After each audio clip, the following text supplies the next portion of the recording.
এইমাত্র পাওয়া খবর, আরও একটি গোপন তথ্য ফাঁস হলো। বেরিয়ে এলো আয়নাঘরের ভয়ঙ্কর সব কর্মকাণ্ড। সেই সব কর্মকাণ্ডগুলো এতটাই ভয়ঙ্কর যে সেখানে বন্দি থাকা ব্যক্তিদের উপরে চলত অমানসিক নির্যাতন। এমনকি তাদের প্রত্যেক দিন একাধিকবার তাদের গোপন অঙ্গে কারেন্ট শক দেওয়া হতো। এমনকি একবেলা খাবার দেওয়া হলেও দেওয়া হতো না পানি। পানির অভাবে বন্দীরা নিজেদের মূত্র পান করত। এমনকি নির্যাতনের এক পর্যায়ে যে বন্দীদের চোখ, কিডনি, লিভার তাদের দেহ থেকে খুলে নেওয়া হতো। আর এগুলো বিদেশে রপ্তানি করে প্রচুর টাকা আয় করত শেখ হাসিনার ছত্রছায়ায় থাকা ডিজিএফআই। এমনকি আয়নাঘরের আসল ঠিকানা এবার ফাঁস করে দিল সেখান থেকে মুক্তি পাওয়া এক ভাই, যে সেখানে কারা কারা এখনো বন্দী রয়েছে। তাহলে চলুন সেই আয়নাঘর থেকে মুক্তি পাওয়া সেই ভাইয়ের মুখ থেকেই শুনে আসি ভয়ঙ্কর সব নির্যাতনের কথা। এখানে যারা আসে তারা আর ফেরত যায় না, সারা শুধু অর্ডার দেয়, যা কিছু করি আমরা করি। বলছে শরীরটা দেখতেছেন না, 6 ফিট শরীর, উনি অনেক লম্বা, যে শরীরটা এই শরীর অনুযায়ী পিটাই, জামা কাপড় খুল, আমরা তুই তো শুটিং করস ক্যামেরার সামনে, আজকে তোর আমরা আরেকটা শুটিং করবো, একদম ল্যাংটা শুটিং করবো, তো চিন্তা করিস না, আমাদের নায়িকার ব্যবস্থাও আছে, তুইও ল্যাংটা থাকবি, তোর নায়িকাও ল্যাংটা থাকবে।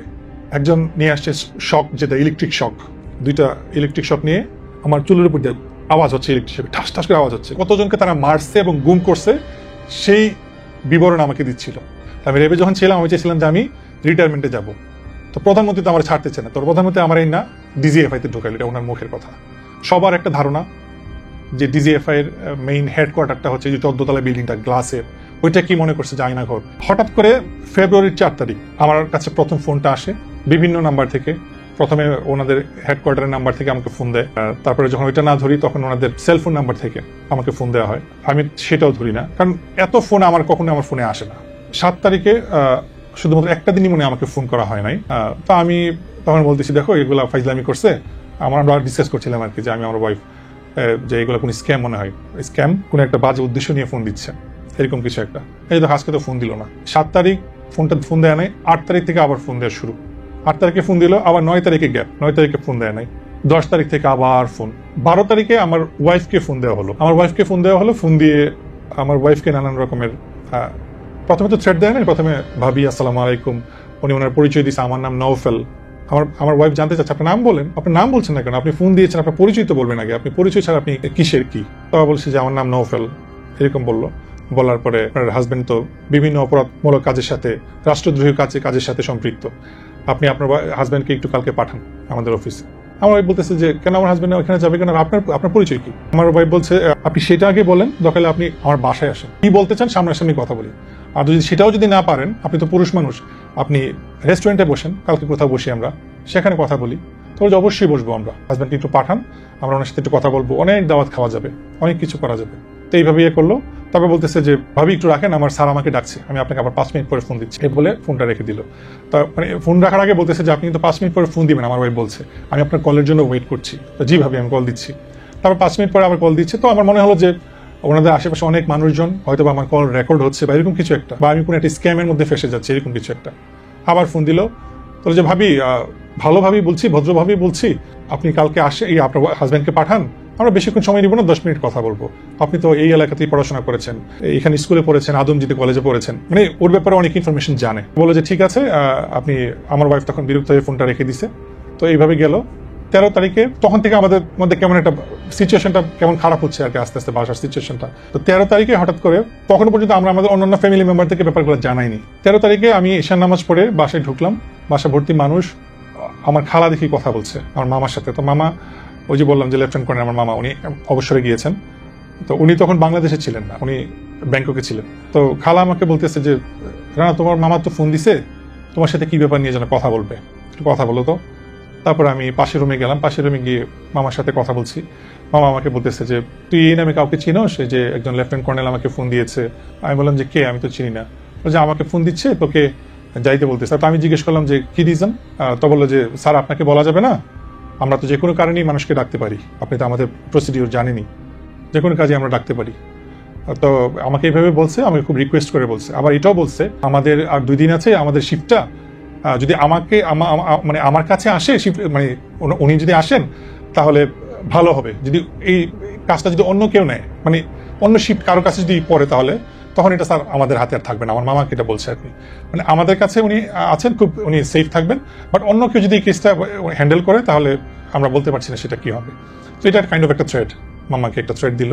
তারপরে মামা আমাকে বললো যে ভাগ্নে একটা কাজ কর, ওরা তো রাষ্ট্রীয় প্রতিরক্ষা গোয়েন্দা সংস্থা, ওনারা অনেক কারণেই ডাকতে পারে, কোনো কিছুর ব্যাপারে যদি জিজ্ঞাসাবাদ করতে চায়, ওনারা তো ল অ্যান্ড এনফোর্সমেন্ট এজেন্সি একমাত্র পিএম মেনটেন করে, ওনাদের কোনো আইন আদালতের কোনো বিষয় নাই, একদম সরাসরি শেখ হাসিনা এটা মেনটেন করে। সো ওনারা যদি ডাকে কোনো কারণে আমরা যেতে বাধ্য। এটা আমার মামা বলতে, স্যার তুই যা, সমস্যা নাই। উনি বলছে আমার সাথে ফোনে লাইনে থাকবে, বললো যে 10 মিনিটের বেশি রাখবে না, তুই নাস্তা করবি, চা খাবি, কথা বলবি, আমার সাথে ওনারা লাইনে থাকবে।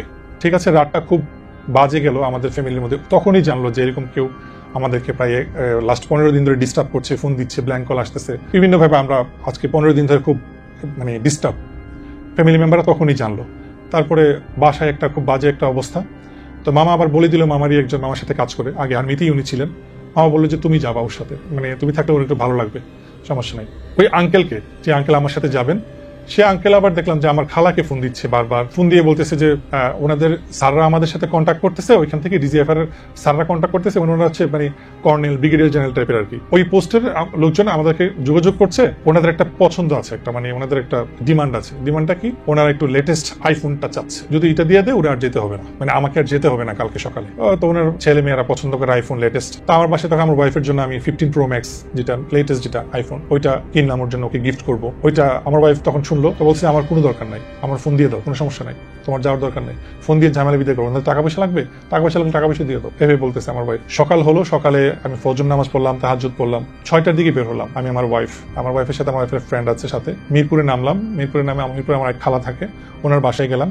ওনার বাসায় গিয়ে ওই যে আঙ্কেল আমাকে নিয়ে যাবে, ওই আঙ্কেল বললো যে বাসায় যত মানুষজন আছে সবার সিমগুলো খুলে ফেলো, সবার সিমগুলো খুলে ফেলো, কোনো অ্যান্ড্রয়েড ফোন, কোনো বড় আইফোন থাকতে পারবে না, কোনো ডিভাইস ওয়ালা ফোন থাকবে না, সবার সিমগুলো খুলে ফেলো। তো আমরা জিজ্ঞেস করছি কেন? তো যে মামা বেশি কথা বললেন না আপনারা, এটা নির্দেশনা আছে, এটা নাকি নির্দেশনা আছে যে আমাদের ফোন ট্র্যাক হচ্ছে, আমাদের গতিবিধি লক্ষ্য করছে, আমরা কি করছি না করছি সবকিছু। তা বলে যে আপনারা একটা করেন, 7-8টা ফোন কিনেন, নর্মাল ফোন, নোকিয়া যে ফোনগুলো 1200 থেকে 2000 টাকা দামের। তো আমরা 9টার মধ্যে 10টার মধ্যে তো দোকান খুলে ফেলে, এরকম 8-9টা ফোন আমরা কিনছি। তো সবাইকে দিয়ে দেওয়া হলো। এমন একটা আতঙ্কের মধ্যে রাখা হয়েছে যে তারা ফোন অন করতে পারবে না। ফোন অন করলে খবর আছে আমাদের, মানে আমাদের এরকম একটা বাজে একটা আছে যে ফোন অন করলে সবার খারাপ কিছু হবে। 7:35, 7টা 7:30টার মধ্যে আমরা এখানে দাঁড়িয়ে আছি। একদম সিরাজ খালেদা মেমোরিয়াল হসপিটালটার পাশেই হচ্ছে টেস নামে একটা ডিপার্টমেন্টাল স্টোর আছে আর্মিতে। টেসটার সাথেই একটা পুরাতন গেট এবং 2 তলা একটা পুরাতন বাড়ি, একদম সাথে লাগানো পুরাতন পোস্ট অফিস, হাতের বাম পাশে, সামনে হচ্ছে সিএমএইচ, একটু গিয়ে সামনে সিএমএইচ। তো 7:30 থেকে ওখানে ওয়েট করছি।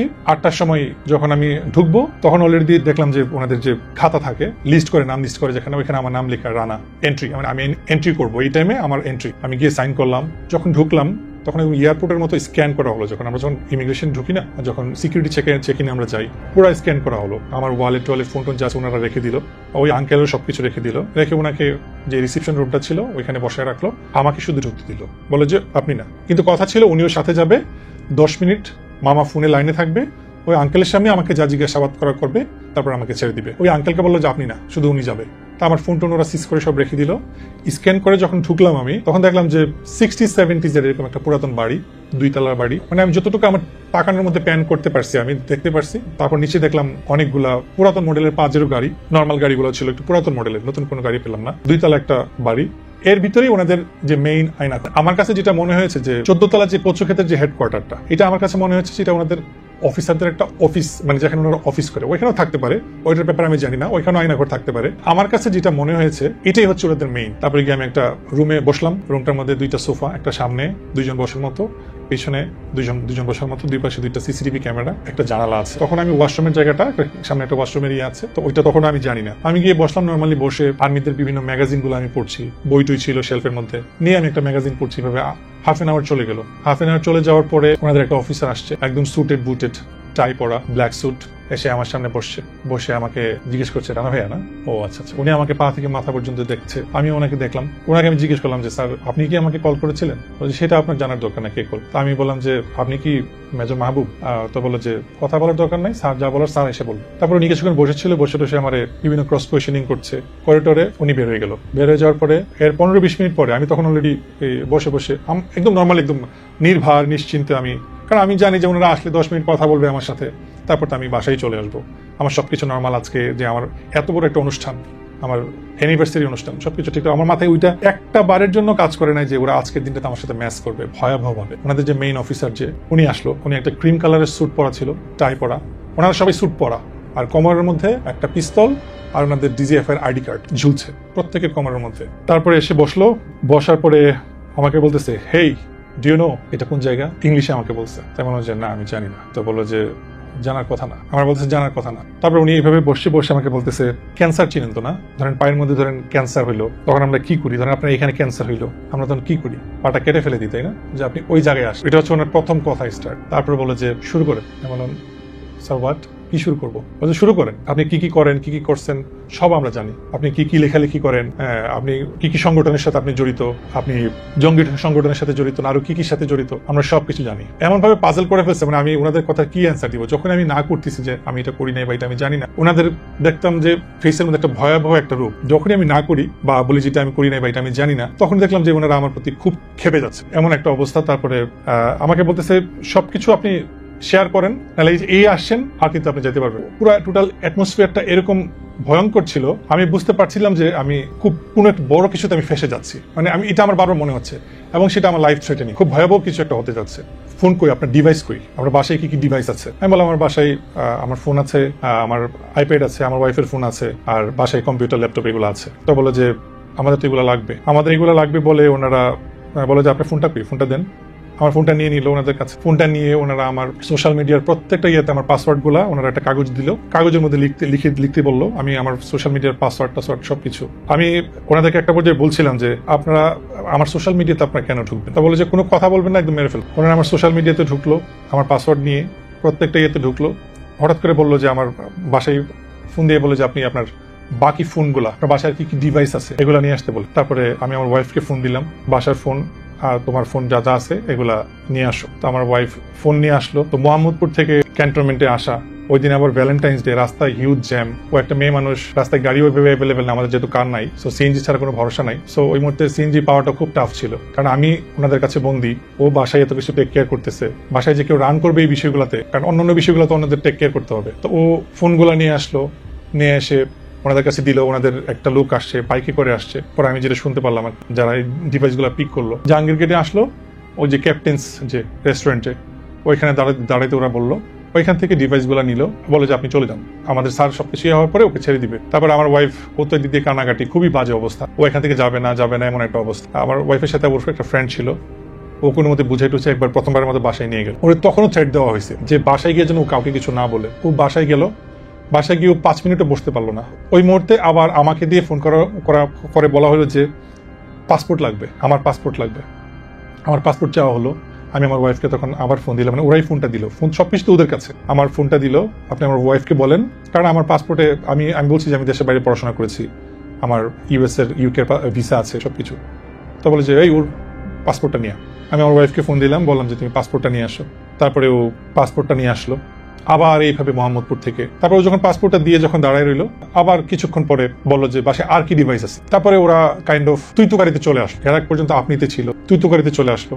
তারপরে বলতেছে আর কি ডিভাইস আছে? এমন যে আমার ওয়াইফের একটা আইপ্যাড আছে, বাসায় পিসি আছে, তো যত ডিভাইস আছে সব আমাদের লাগবে, যদি আমরা যাই তোর বাসায় তাহলে ইট উইল বি ম্যাস, এভাবে বলতেছে। তো বুঝতেই তো পারতেছেন কি ভয়ঙ্কর অবস্থা হবে। তারপরে আমি আমার ওয়াইফকে আবার দেওয়া হইলো আমাকে আইপ্যাড নিয়ে আসার জন্য। আমাকে আবার ফোন দিলাম, আইপ্যাডটা লাগবে তো। আইপ্যাডে ওর সব পড়াশোনার, ওর বইপত্র, ওর মেডিকেলের যত জিনিসপত্র সব ওর আইপ্যাডের মধ্যে ছিল, যেগুলো খুব প্রয়োজনীয় জিনিসপত্র। ওর আইপ্যাডটার কথা আমি বললাম, পরে ও তো একদম, কারণ ওর অনেক প্রিয় আইপ্যাডটা, এটা দিয়ে আমরা মুভি দেখি রাত্রেবেলা নেটফ্লিক্সে। তারপরে আইপ্যাডটাও নিয়ে আসলো, নিয়ে আসার পরে ওই দিক দিয়ে আবার আমার মামা আবার ওই অফিসারকে ফোন দিল যে কি ব্যাপার, আপনি আইপ্যাডের কথা কেন বললেন? ওকে তো 10 মিনিটের বেশি রাখার কথা না, এতক্ষণ ধরে ওকে কেন আটকে রাখছে, কি হয়েছে? বলে স্যার আপনাকে এসব পরে বলবো। ফোনটা রাখার পরে ওনারা কাইন্ড অফ একটা বাজে গালি দিয়ে, মামাকে একটা বাজে গালি দিয়ে বলতেছে যে উই ডোন্ট নিড ইউর মামা, এভাবে বললো আর কি, খুব বাজে ভাবে বলে ফোনটা রেখে দিল। মানে পরে তারপরে আইপ্যাড নিয়ে আসা হলো, পাসপোর্ট নিয়ে আসা হলো, ফোন ওনাদের কাছে, সবকিছু ওনাদের কাছে, ওনারা সবকিছু সিজ করলো। তো ফোনের মধ্যে আমাদের ব্যক্তিগত ছবি, আমার ওয়াইফের, আমাদের অনেক ছবি, ফ্যামিলিগত অনেক ছবি, ওনারা কাইন্ড অফ সবাই, তখন দেখলাম যে 16-17 জন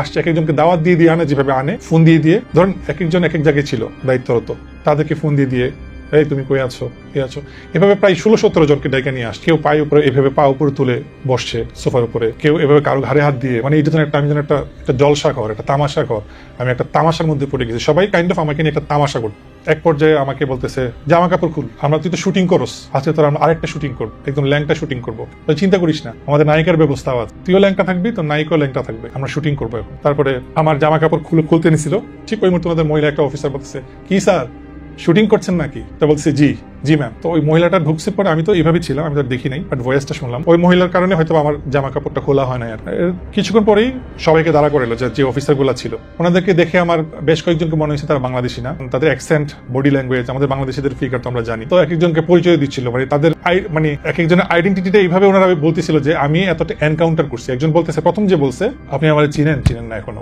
কিন্তু এখন চিনি, এই হাত দিয়ে 157 জনকে এনকাউন্টার, 157 জনকে এনকাউন্টার। আরেকজন বলতেছে 154 স্যার, আরেকজন বলতেছে স্যার আমার 60-এর উপরে। এভাবে সবাই মানে কতজনকে তারা মারছে এবং গুম করছে সেই বিবরণ আমাকে দিচ্ছিল। এইভাবে কন্টিনিউয়াসলি দিল, দেওয়ার পরে তারা চলে গেল। তারপরে 3টা অফিসার পুরো টাইমটাতে ছিল। এর আগে যতক্ষণ তামাশা করার আমার সাথে, আমাকে মেন্টালি টর্চার করার সেটা করছে। তারপরে তারা দিস্তার পর দিস্তা কাগজ, সাদা কাগজ নিয়ে আসছে আমার কাছে, বলে যে আপনি লেখালেখি পছন্দ করেন, আজকে আপনার ইতিহাস লিখেন, যত মনে চাই ইতিহাস লিখেন, বাট সত্য লিখতে হবে। দিয়ে আমাকে এতগুলো সাদা পেপার দিল, কাগজ দিল। আমি বললাম যে কি লিখবো? বলে যে আপনি এটা করছেন জঙ্গি, এটা করছেন, এটার সাথে জড়িত ছিলেন, জামাত শিবির, আপনি এই পোস্ট করছেন, এই সবকিছু আপনি লিখেন। তো আমি আমার কাইন্ড অফ ফোর্সফুলি সবকিছু করাচ্ছে, লিখাচ্ছে, এই করছে। লিখে দেখে আবার ওনারা পড়ে, একজন একজনকে শোনায়, মানে স্কুলের পড়ার মতো আর কি, একজন একজনকে শোনাচ্ছে। বলছে আবার লেখে। আমি প্রথম ভাবলাম যে হয়তো আমার লেখায় কোনো ভুল হয়েছে, এই জন্য আমাকে আবার লিখতে বলছে। 2বার গেল, 2বার আবার লিখলাম, সেম জিনিসগুলো লিখলাম, অনেকগুলো পেজ লিখলাম। লিখার পরে ধরেন সবসময় তো এক সেন্সে আমি লিখতেছি না তা না, একটা মিস্টেক হইতে পারে, একটা অক্ষর বা একটা লাইন বা একটা সেন্টেন্স বা একটা ওয়ার্ড মিস হতে পারে।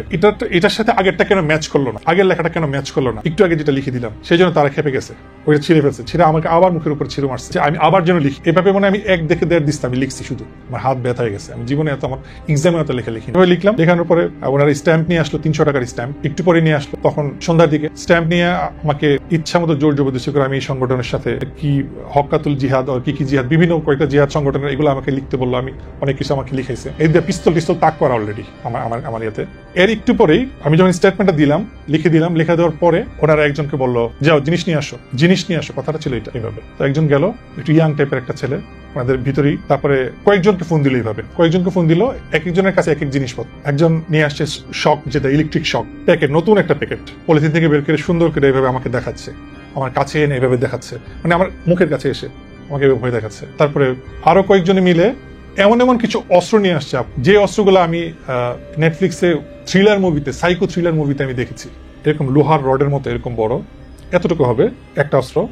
এটা চতুর্দিকে লোহার কাটার মতো, চতুর্দিকে শুধু ধরার মতো একটা স্টিকের মতো এই জায়গাটা আছে, আর পুরো জায়গাটা হচ্ছে লোহা দিয়ে, চতুর্দিকে লোহা। এটা একটা দেখলাম। হরর থ্রিলার মুভিতে যেগুলো দেখি, সাইকো থ্রিলার মুভিগুলোতে যেগুলো টর্চার সেলগুলোতে যেইগুলো ইউজ করা হয়, আমি বাংলাদেশে কোনোদিন চিন্তা করি না যে এরকম কোনো অস্ত্র বা এরকম কিছু আছে। এমন টাইপের কিছু প্লাস বা কাটার, যেগুলো দিয়ে নখ কাটা হয়, নখ তুলে ফেলা হয়, জিহ্বা তুলে ফেলা হয়, চোখ তুলে ফেলা হয়, বিভিন্ন রকমের, মানে এভাবে রাখছে একটা জায়গার মধ্যে, এটা মানে আমার চোখের সামনে রাখছে। এগুলো 20 থেকে 25টা হবে, মানে এই অস্ত্র আমি আমার জন্মের পর কোনোদিন দেখি। এগুলো রাখছে, রাখার পরে একজন এসে আমার এখানে পা তুলছে, পা তুলে আমার চুলের উপর দিয়ে ইলেকট্রিক শর্ট, আমার শরীরে টাচ করে নেই। একটা ভালো জিনিস হয়েছে, সেটা এই 2 দিন ওদের কাছে ছিলাম, আমার বডিতে টাচ করে নেই, কিন্তু ওরা আমাকে ভয় দেখাইছে। একজন এখানে পাটা রাখলো, পাটা রেখে 2টা ইলেকট্রিক শক নিয়ে আমার চুলের উপর দিয়ে আওয়াজ হচ্ছে, ইলেকট্রিক শক ঠাস ঠাস করে আওয়াজ হচ্ছে, কিন্তু আমার গায়ে দিচ্ছে। আরেকজন আসছে হচ্ছে ওই কাটার নিয়ে, যেগুলো দিয়ে জিভ কাটা হয়, ঠোঁট কাটা হয়, নখ কাটা হয়, উপরে ফেলা হয়, এগুলো এসে আমার ঠোঁটের এখানে, আমার দাড়ির এখানে এভাবে এরকম করতেছে। আমি আওয়াজ শুনতেছি, আমার তখন এমন লাগতেছে মনে হচ্ছে আমি পাগল হয়ে যাবো, মানে আমার দমটা তখন বের হয়ে যাচ্ছে, এমন একটা অবস্থা, আত্মাটা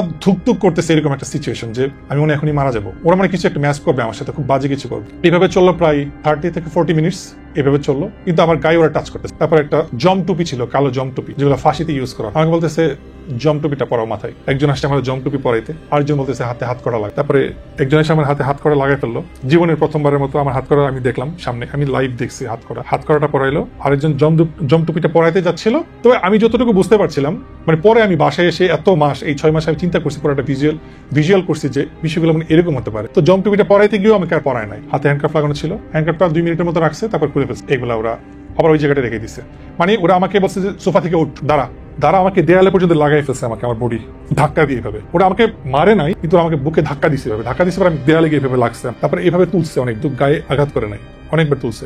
এটার জন্য আমি ওদের কাছে, আমি মানে কি বলবো, কাইন্ড অফ কৃতজ্ঞ। আমাকে একবার বলতেছে একজন যে আপনাকে বিভিন্ন কেসে ফাঁসানো হবে, আপনাকে আজকে এই ধরনের একটা কেসে আসছেন, আপনি আপনাকে আরেকটা কেসে নিয়ে যাওয়া হবে। বলছে এগুলো আমরা রেগুলার করে বিভিন্ন নামে বেনামে বিভিন্নভাবে ওনাদের, ইভেন আমি এটাও বুঝতে পারছি যখন আমাকে বললো যে আমাকে ড্রেসলেস করা হবে, ল্যাংটা করতে বলছে, যে ক্যামেরা দিয়ে শুট করবে, বলছে নায়িকার অভাব নেই আমাদের কাছে, নায়িকা আপনার সাথে আমরা লাইভ করবো, আপনার সাথে যা কিছু এগুলো রেকর্ড হবে। তো আমি যতটুকু বুঝলাম ওনাদের সব রকমের তাদের প্রিপারেশন থাকে এবং আছে, এবং ওই জায়গাটাতে কত হাজার মানুষ, হাজার না হোক কয়েকটা সেল আছে, এটা আমি নিশ্চিত, কারণ ওনারা আমাকে বলছে যে এটা হচ্ছে আপনার প্রথম ধাপ, আমাদের এরকম 12-13টা আরো ধাপ, এবং সেটা ভয়ঙ্কর, একটার থেকে একটা ভয়ঙ্কর, এগুলোর দিয়ে মধ্যে দিয়ে আপনার যেতে হবে। এই করে অনেক কিছু বলে উঠলে আমার নানান রকমের ভয়ভীতি দেখায় তারা কিছুক্ষণের জন্য চলে যায়। তারপরে এদিক দিয়ে আমি বলতেছি আমার ওয়াইফের সাথে আমি কথা বলবো, আমাকে একটু ফোনটা দেন, আমার শাশুড়ির সাথে আমি কথা বলবো, ফোনটা দেন, ওনারা আমাকে দিচ্ছে না। 9:30টার দিকে উনি আসছে, মানে ওনাদের যে মেইন বস। তো ওই টাইমে আমি সন্ধ্যায় যখন আমাকে সবাই করতেছে, যারা করতেছে, যে বললাম 16-17 জন ছিল, ওই মনে হলো আমার যে অনেকে এখানে বাঙালি না, ওনাদের অ্যাকসেন্ট, কথাবার্তা, মুছ আছে এরকম বড়, কেমন টাইপের তাকানো, বডি টডি কিরকম টাইপের লোকজন ছিল। তো আমার যেটা মনে হলো যে বড় বড় ক্রাইম গুলো যেগুলো করে, গুম করা বা মেরে ফেলা, এগুলো তাদেরকে দিয়ে করানো হয়, এটা আমার কাছে মনে হয়েছে। তারপরে হচ্ছে ওনারা চলে গেলে 9:30টার দিকে আসছে আমার কাছে, এসে আমাকে বললো যে আপনি তো অনেক ভালো গান করেন। আমার বলতেছে অনেক ভালো গান করেন, আজকে আমরা এখানে কনসার্ট করবো। আচ্ছা একটা কাজ করেন তো, আপনারা যদি এখন ছাড়ি, আপনি আপনার অনুষ্ঠানে অ্যাটেন্ড করলেন, রাত বাজে 9:30, অলরেডি আমার বাসায় সব গেস্ট, বাসায় খাবার আসছে কিনা, কারণ আমার ফোন তো বন্ধ করে দিচ্ছে, খাবারের লোককে অলরেডি বলে দিছিলাম যে আপনি মাগরিবের নামাজ পড়েই চলে যাবেন বাসায়, সবকিছু নিয়ে, সবাই সবার মতো করে। বাসার কি অবস্থা আমি কিচ্ছু জানি না, কি হচ্ছে আমাকে বলতেছে, কাইন্ড আমার সাথে টিটকারি করতেছে, মস্করা করতেছে, বলে যে 9:30 বাজে তো এখন অনেক টাইম আছে, এই টাইমে তো ঢাকা শহরে সবাই পার্টি টাটি করে, আপনি এখন যদি যেতে দিয়ে আপনি আবার 2টার দিকে আবার আসেন, ওইটা অ্যাটেন্ড করলেন, আমাদের তো অ্যাটেন্ড করলেন, আমার সাথে কাইন্ড অফ ফাইজলামি করতেছে ওনারা। তো বলতেছে যে আপনি যান, 2টায় আবার আসেন। একটু পরে দেখি যখন যেটা বলে একটু পরে ওনারা আবার সেই কথাটাকে আবার চেঞ্জ করে, মানে আমার সাথে কাইন্ড অফ খেলতেছে ওনারা। আমি এইভাবে বলছি, আমি তখন হঠাৎ করে কেমন যেন একটা অলৌকিক শক্তি আমার মধ্যে আসছে, যে আমার এত স্পেশাল একটা প্রোগ্রাম, যেখানে আমার ওয়াইফ এত আশা নিয়ে এতগুলো মাস আমরা শপিং করলাম ইন্ডিয়াতে গিয়ে, এত আশা পরিবারের প্রত্যেকটা মানুষের, যে সারাটা দিন নষ্ট করে দিল, পরে স্পয়েল হয়ে গেল, ড্যামেজ হয়েছে সারাটা, সেখানে উনি আমার সাথে 9:30টার সময় বলছে যে না আমি যাবো না। আমি বলছি স্যার আমার যা ক্ষতি হওয়ার তো ক্ষতি হয়ে গেছে, আমার পুরো প্রোগ্রামটাতে আয়োজনে 5 থেকে 6 লাখ টাকা আমার খরচ হয়েছে, পুরো প্রোগ্রামটা শেষ। ওনারা আমার বলতেছে রাত 2টার সময় আবার আসেন আপনারা, আমাদের গাড়ির ব্যবস্থা আছে। তো আমি বললাম যে যা ক্ষতি হওয়ার স্যার আমার ক্ষতি হয়ে গেছে। আমার আবার বলতেছে আপনি কি জবাব দিবেন বাসায় গিয়ে, বলেন তো ওনাদেরকে কি বলবেন, গেস্টদেরকে আপনি কি বলবেন, কেন আসছেন এখানে? তো বলছে আমরাই বুদ্ধি শিখাই দিব আপনার। যে কি বুদ্ধি? আমাকে বলতেছে আপনি একটা বলবেন যে আপনার পাসপোর্ট এমআরপি পাসপোর্ট, তো মানে মেশিন এখন কি পাসপোর্ট, এটা এমআরপি পাসপোর্ট, বলবেন যে আপনার এমআরপি পাসপোর্টের কিছু সমস্যা ছিল, এই জন্য ওরা আমার বিভিন্ন রকমের বুদ্ধি শিখাচ্ছি, যে আমি বাসায় কি আমার ফ্যামিলি মেম্বারদেরকে আমি বলবো। এইভাবে সময় তো যাচ্ছিল, ঘন্টার পর ঘন্টা যাচ্ছিল। রাত 3টা বাজলো, 3:30 বাজলো, যখন ফজরের আজান দিল তখন আমাকে বলতেছে যে আপনি নামাজ কালাম পড়েন, তো নামাজ পড়ে নেন, দোয়া টোয়া করে নেন। যে 2জন আমাকে পাহারা দিচ্ছিল তারা বলতেছে স্যার কিন্তু বাসায় যেতে পারে না আপনার জন্য, সকালে কি হবে আপনার, এটা আমরা কি কল্পনা করতে পারি না। তো স্যার কিন্তু আজকে আপনার জন্যই সারা রাত, ইভেন আমরা কেউই ঘুমাইতে পারি না, কেউ যেতে পারি নাই। ওনাদের যে বস ছিলেন, যে লেফটেন্যান্ট কর্নেল যে ছিলেন, উনি আমাকে বলছে যে সকালে আমাকে ছেড়ে দিবে, রাতে আমাকে ছাড়ে নাই, আমার নেয়া যত ডিভাইস যতগুলো নিছে ওনারা এগুলো ওনাদের হেডকোয়ার্টারে পাঠাইছে, ওইখান থেকে ওনারা যদি গ্রিন সিগন্যাল পায় তাহলে আমাকে সবকিছু দিয়ে ছেড়ে দিবে। আর আমার কোনো জঙ্গি তৎপরতা আছে কিনা, আমি জামাতের সাথে শিবিরের সাথে সম্পৃক্ত আছে কিনা। আর আমি খুব প্রতিবাদমূলক বিভিন্ন রকমের পোস্ট দিতাম ফেসবুকে। তো গত বছর তো আল্লামা দেলোয়ার হোসেন সাইদি মারা গিয়েছেন, ওনাকে নিয়ে তো সারা বাংলাদেশে সারা পৃথিবীর মানুষ পোস্ট দিয়েছেন। আমি ওনার একনিষ্ঠ একজন ভক্ত, ওনার ওয়াজ শুনতে যেতাম ছোটবেলা থেকেই, আমার ফ্যামিলিও ভক্ত ছিল। তো সেই ফিলিংসটা থেকে আমি ওনাকে নিয়ে একটা পোস্ট দিয়েছি, ওনারা এটাও কোট করেছে, মেনশন করে। তারপর হচ্ছে আমি মাদ্রাসায় পড়েছি, আমি মাদ্রাসা থেকে দাখিল পাশ করেছি, ওই ব্যাকগ্রাউন্ডটা ওনারা জানে। তার মানে আমি জঙ্গি সংগঠনের সাথে, বাসায় ওনারা তল্লাশি চালাবে, আমাকে বলছে যে এখনো সময় আছে, বাসায় আর কি কি ডিভাইস আছে ডিভাইসগুলা আমাদেরকে দিয়ে দেন, যদি আমরা সার্চ করে কিছু পাই ইট উইল বি ম্যাস, ভয়ঙ্কর কিছু হবে, এটা আমরা ওই পর্যন্ত যেতে চাই। তারপর সকাল যখন হলো, সকাল হওয়ার পরে উনি ঘুম থেকে উঠলো, মানে ন্যাপ থেকে উঠলো, উঠে আমাকে বলতেছে স্যার আপনার তো আমার সাথে ব্রেকফাস্ট করার কথা, তারপর আমার বাসায় যাওয়ার। তারপর উনি চলে গেল। এটা হচ্ছে 15 ফেব্রুয়ারি 2024। তো সকাল থেকে নিয়ে আমি ওই সোফাটাতে যেখানে এসে আমি প্রথম বসছি, ওইখানে এসে বসছি। নতুন আরেকজন অফিসার আসছে, আর্মিদের হেয়ার কাট যেরকম থাকে, ক্যাজুয়াল টি শার্ট পরা, একটা জিন্স পরা, উনি জিজ্ঞেস করতেছে কোথায় পড়াশোনা করছেন, আমার ব্যাপারে জিজ্ঞেস করছে, আমি আনসার দিচ্ছি। তারপর ফোন টিপছে, আমি আবার ওনাকে জিজ্ঞেস করছি এই যে সারা রাত এখানে আপনারা ডিউটি করেন, আপনাদের আসলে এক্সাক্ট টাইমটা কোনটা, কোন টাইমে আপনারা অফিস করেন? আমাদের কোনো টাইম নাই, আমরা ঘুমাইও না। তারপর সকালে ব্রেকফাস্ট নিয়ে আসলো। 14 তারিখের ব্রেকফাস্ট ছিল একদম ওরস্ট, মানে এমন ওরস্ট, আমাকে একটা স্যান্ডউইচ দিয়েছে, পচা স্যান্ডউইচ, মানে মুখে নেওয়ার সাথে সাথে 2 দিক দিয়ে এটা বের হয়ে গেল, মানে খুব বাজে লাগছে স্মেলটা, আমার কাছে ভালো লাগে নাই। 15 তারিখ সকালবেলা আমাকে 2টা পরোটা দিল, ডাল ভাজি দিল, এটা দিয়ে বলে যে আপনি নাস্তা করেন। আমি বললাম যে আমি কিছু খাবো না। তো বলে যে সবকিছু কিন্তু কাউন্ট করা হয়, আপনি খাবেন না কেন, আপনার জন্য আনা হয়েছে, বাধ্য আপনি খাইতে হবে, এরকম একটা ব্যাপার। রাত্রেবেলা আমাকে ওনাদের যে মেসে রান্না হয়, আর্মিদের যে স্টাফ যে মেসে রান্না হয়, মানে খুবই মানে খাওয়ার মতো অবস্থা না, আসলে আমার ভালো লাগেনি। আসলে আমাকে দেওয়া হয়েছে মানে কাইন্ড অফ জোর করে আমাকে খাওয়ানো হয়েছে, ভাত খাওয়ানো হয়েছে। আর হচ্ছে আইডেন্টিফাই করার জন্য ওদের যে পানির বোতল দেয়, লেখা আছে সেনা কল্যাণ সংস্থা, সেনা বা এরকম কিছু একটা, মাম পানিও আছে আবার এরকম দেখলাম। তো এটা ছিল। তো 15 তারিখের কথা বলছি। 15 তারিখে সকাল থেকে নাস্তার পরে 2জন লোক 3জন লোক সারাক্ষণই আমার রুমে ছিল। মানে তারা হচ্ছে যে যারা ওনাদের অ্যাসিস্ট্যান্ট বিভিন্ন কাজগুলো করে, মানে নিম্ন পর্যায়ের পোস্ট আর কি তাদের, তারা আমাকে মানে গার্ড দিচ্ছিল আর কি। অফিসাররা ওই দিন থেকে সকাল থেকে আমার সাথে আর কোনো কমিউনিকেশন নাই, ওনারা আর আসতেছে না। 14 তারিখে তো আমার সাথে যা ভয়াবহ কিছু করছে, আমাকে ভয়ভীতি দেখাইছে, মেন্টালি টর্চার যাকে বলে। তো একজন গার্ডের সাথে আমার গল্প হচ্ছে, উনি বলছে আমার বাড়ি কোথায়, বললাম যে ব্রাহ্মণবাড়িয়া। ও আচ্ছা আচ্ছা, ব্রাহ্মণবাড়িয়া, আমার তো এখানে ট্রেনিং ছিল, আমি 3 মাস শীতের সময় ট্রেনিং করেছি উইন্টারে। উনি ওনার গল্প করতেছে, আখড়াতে উনি ছিল, বিভিন্ন রকমের গল্প করতেছে। মানে আমার সাথে ভালো বিহেভ মানে ওই 2টা মানুষই করছে। একজন যে ছিল একটু মিডিয়াম এজ, মিডল এজ, উনিও আমাকে বলছে এই জায়গাটা খুবই খারাপ। মানে উনিও আমাকে কাইন্ড অফ অবস্থাটা বুঝাচ্ছে যে এই জায়গাটাতে কি হয়। উনি আমাকে এমন কিছু ইনফরমেশন দিয়ে দেয় যেটা এখন আমি শুনতে পাচ্ছি চতুর্দিকে, যে আসলে কতটা ব্রুটাল ওয়ে, কত কি করে আর কি মানুষের সাথে, এবং আয়না ঘরে আসলে এক্সাক্ট। ওনারা তখন বলছে যে এখানে যারা আসে তারা আর ফেরত যায় না, আপনি কি জন্য আসছেন সেটা জানি না। তো বলছে যে আল্লাহ আল্লাহ করেন, যদি ভাগ্য ভালো হয় তাও 9 দিন 7 দিন বা 1 মাস মানে আমি ব্যাক করার আর কি, মানে বাসায় যেতে পারবো, আর নাইলে আর ব্যাক করবেন না।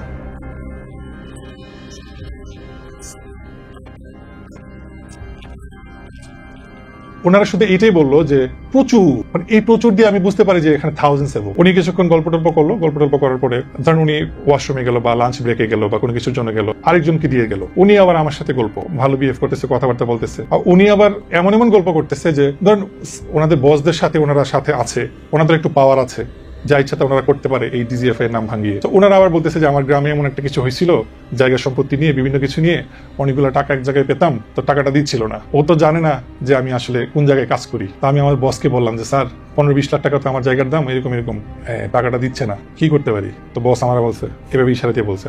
তো বলে যে এরপরের দিন আমি বাড়িতে গেলাম, বাড়িতে উনি বলতেছে বাড়িতে গেলাম, একটা রান্দা নিলাম, বলে যে একটা রান্দা নিলাম, বলে যে আমরাই তো গভর্নমেন্ট, সরকার তো আমরাই, আর ডিজিএফআই তো জানে না কি জিনিস, এখানে কথা বলবে শুধুমাত্র, এছাড়া আর এখানে কোনো কথা বলার কিছু নেই, কোনো আইন আদালত নাই। তো গেলাম, বাড়িতে গেলাম, স্যার তো পারমিশন দিয়ে দিস। বলে যে ভাই ওনারা পাইছি কুইজে সেরে যে আমার টাকাটি মারছে বা সম্পত্তি যে যার কাছে এতদিন ধরে আছে। তো বলতেছে আমি আর কিছু বললাম না, গিয়ে কতক্ষণ কুপাইলাম, 20 থেকে 25 মিনিট। আমি কি বলতেছে লোকটা বয়স্ক ছিল, বাবার বয়সী, মায়া লাগছে, কিন্তু কি আর করা, কুপাইছি 20-25 মিনিট কুপাইছি।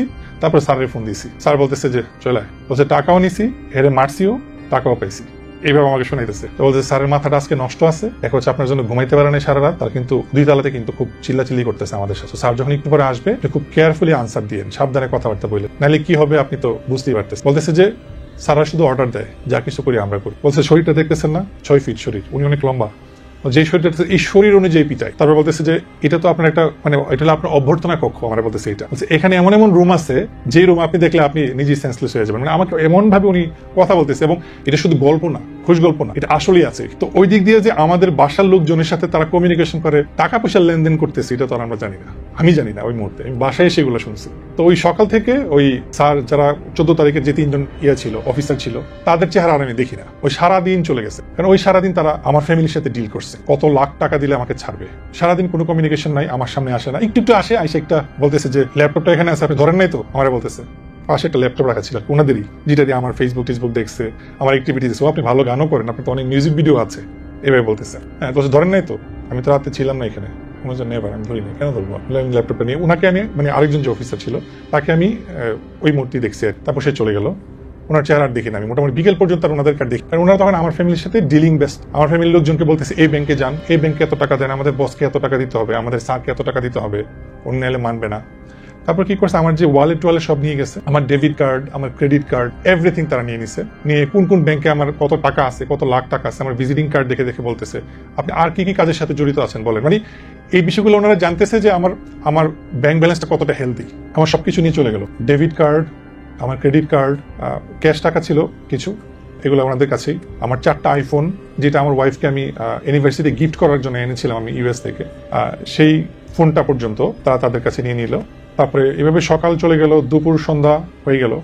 সন্ধ্যায় ওনারা একটুখানে আসছে, এসে আবার আমার সাথে বসে বসে সিগারেট খাচ্ছে, খুশ গল্প করতেছে। এদিক দিয়ে আমার ফ্যামিলি মেম্বারদের সাথে ওনাদের কথা হয়েছে।